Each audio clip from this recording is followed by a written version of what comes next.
Obviously, it's a feel-good Friday. Here with my guys, Paul Finebaum, Stephen A. Smith, Bart Scott. I'm Molly Qerim. Good morning, everyone. But you know what is so exciting for me personally? Stephen A., you can attest to this.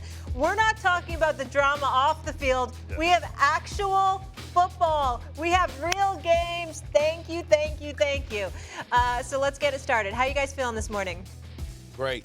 How y'all doing? We're great. I'm excited. Yeah. I'm excited too. Stephen A., you see Bart's suit? Well, North Carolina took a tough L yesterday. You know I love it. I love it. Stephen A. loves a good pastel. Listen. A for effort. He's really trying. I'll give that much to Bart Scott. He's really trying. Ain't nothing but love for my brother. Ain't nothing but love for him. You need prayer though, but it's nothing but love for him. Steven, I wear my backup suits here, man. I don't wear my real stuff on TV. What do you save your real suits for? That's not true. The weekend? That's a lie. I got like 400 suits, Stephen A. Stop it. You know you wear your best stuff on first take. Don't send that message out. Come on now. It's levels. All right. Let's dive right in, guys. Shedeur Sanders threw for 445 yards, 4 TDs, 3 to Travis Hunter. Kid's the real deal. And Colorado began year 2 under Coach Deion Sanders by holding off FCS power North Dakota State 31-26 last night. I just had a lot of confidence in myself. I told my coach, third down, give me the ball. We're going to win this game. We're going to get up out of here. And I did what I had to do, catch the ball, get a touchdown, and let's go. You ever felt like you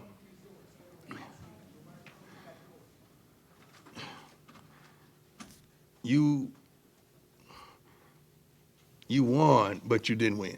But I'm thankful. I'm happy we got the W.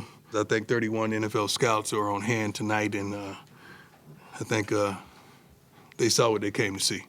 So let's move on from there. I'm going to try my best to hold back my anger, but we got the W, so I'm happy.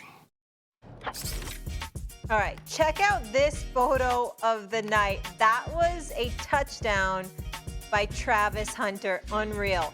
All right, Paul, let's break down this game because you heard Deion, right? They won, but kind of felt like he lost at the same time. So I think we know what he's alluding to. Do you feel better or worse about Colorado after that win? I feel better, Molly, and it's because of what we saw. I mean, this is one of the most exciting duos I have ever seen in college football in Shedeur and Travis Hunter. And to me, that they are the show. The issues are going to come later. Can they stay healthy? Can they survive the gauntlet? And can the rest of the team kick up a little bit more than that defense showed at times last night? But this is exactly what they had to do. Anything other than a win was a disaster for Prime and his Colorado program, but they got it. And I'm not one of those, a win is a win. I think it's a cliche that's very lazy to offer. But the point is that they were the spotlight of the country. That's what people are talking about today, whether it's LeBron or anyone else. And that's really what this program is built on. It's built on great talent in very specific places, and it's built on buzz. And they're getting the buzz today. And that, to me, is all that matters. Are they a great team? No. Are they a playoff team? No. But they do have a chance now to get a winning record, a bowl game, and move forward as a program. Bart? I mean, for me, it was an electric atmosphere. It was entertaining. But, what Deion is alluding to is the fact that, it wasn't the type of dominant win that they wanted to show. You talk about Pat Shermer coming over as the defensive coordinator. They almost surrendered the same amount of yards that they averaged last year. That was worse in college football. That can be fixed, right? That can be improved upon. But I'm wondering how long can they captivate the country? It was like 3 games last year that, they had America's attention, TCU and then the wins after that. But, they're going to have to play a lot better. But what's undeniable is that Shedeur Sanders is an NFL, starter in this league, probably a first-round draft pick. I don't know if he goes first or second. But I've never seen anything like Travis Hunter. I mean, we talk about, to me, he's the Shohei Ohtani of college football. Like, we've never seen anything like this. This dude is one-of-one. He's a unicorn. I mean, I've seen guys that come in like Charles Woodson that plays maybe a couple of snaps on offense. I mean, this dude is like a marathon runner. He sits there. He plays the whole game. He doesn't complain. He's a 4.0 student. Like, to me, he should be the number 1 pick. And I'm thinking that the New England Patriots are going to be the number 1, probably have the number 1 pick. I don't know if I trade down for a team for a quarterback because I don't want to miss out on a talent like this. We've never seen anything like this. And last year he did this, but then he got injured. He's a Heisman candidate. He should, like we talked about on Get Up. It should be his award to lose. Even if Colorado is a bowl team or not. He's that special. I've never seen anything like this ever in all my years of playing football and watching football. That says a lot. Stephen A. Bart's absolutely right. I mean, and we saw Travis Hunter, and for all the criticism that people will want to throw in the direction of somebody like Terrell Owens, it's good to see Terrell Owens on that sideline talking to that young brother as a receiver, because this brother is special, and obviously T.O. is a Hall of Famer. But when I think about Travis Hunter, him playing on both sides of the ball, being an elite defender, plus he seems to win every one-on-one matchup you can find. Anytime he's in one of those situations, he's the one coming down with the ball. So, I definitely agree with Bart on that level, especially when you look at a guy like Coach Primetime Deion Sanders and what he was capable of doing on both sides of the ball. He's not only the greatest cornerback in the history of the National Football League so far as I'm concerned, but also if he wanted to be, he could have been an elite wide receiver. We saw him play wide receiver for the Dallas Cowboys, for crying out loud. We know what he was as a special teams player with kickoff and punt returns. Travis Hunter is that kind of player. He's that kind of all-world player. Not comparing the two, but I'm just saying you can see why Deion gravitates to him. The brother doesn't need to come off the field, and plus he's a straight-A student. Major props to that brother. Shedeur Sanders, he's got his father's genes. The brother doesn't crack under pressure. He gets hit a lot, sacked the FBS high 52 times last season, only got sacked one time last night with an entirely new revamped offensive line, all 5 new starters. Give credit where credit is due. This brother's special. I think he's going to be one of the top 2 quarterbacks taken in the upcoming NFL draft. I think he should be. He's that special. He's one of those dudes that's a game changer. It's going to make a difference, put the talent around him, and he's going to make it happen. He's not going to, wince and cower beneath the pressure. He's going to rise to the occasion. Yes, it is. They got some offensive firepower. They're going to put up some points this year. Paul, I want to kick this back to you. Do you agree with Bart that Travis is a top 5 pick? And also, would you say Shedeur is one as well?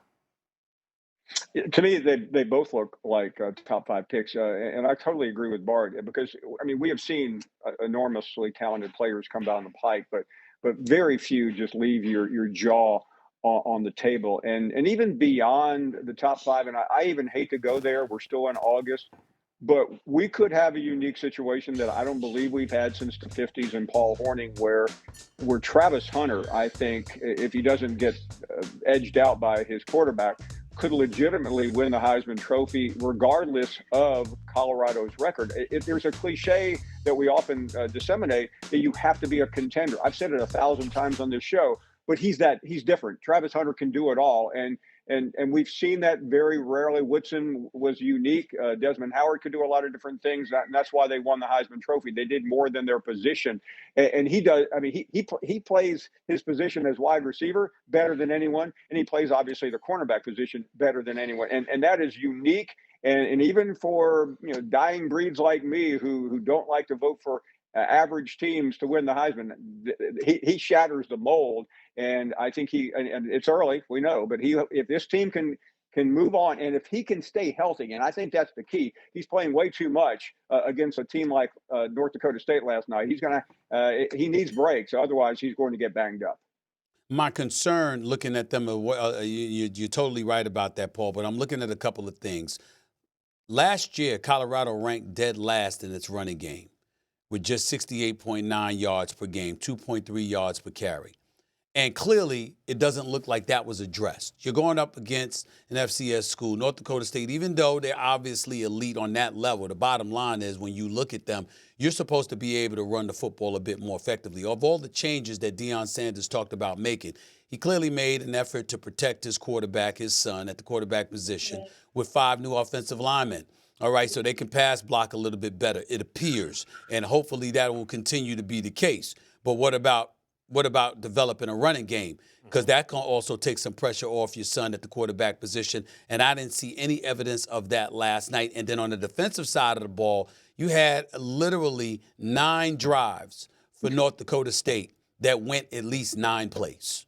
At least 9 plays. You got to be able to get cats off the field. You got to be able to make stops. And obviously, looking at the schedule in the Big 12, it's anticipated that you're going to face better competition than North Dakota State. So if you're letting them move the football up and down the field on you, well, then imagine what the competition is going to do. That's the concern that we have as we sit here today. Again, no questions about Shedeur Sanders or Travis Hunter other than their health, staying healthy. We don't have any questions about their games. We know what they bring to the table. What help they're going to have against stiffer competition remains to be a huge, huge question mark. Yeah, it was fun to watch, absolutely, for sure. And as I mentioned earlier, just so excited we have college football back, the NFL right around the corner.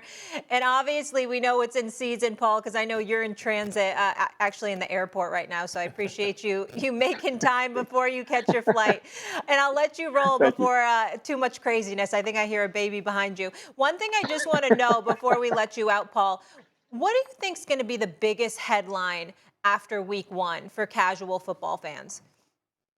I think it's going to come after Sunday night's game between LSU and Southern Cal, and I think it's going to be about Lincoln Riley, his inability to turn the corner at Southern Cal. He is not playing an elite team at LSU. He's playing a good team, but I still think LSU is going to be good enough in that primetime game from Vegas to slow down Southern Cal, and I worry very much about Southern Cal's defense. It's been an issue that has haunted Lincoln Riley's career both at OU and now at Southern Cal, and I think it's going to continue on Sunday night. Okay.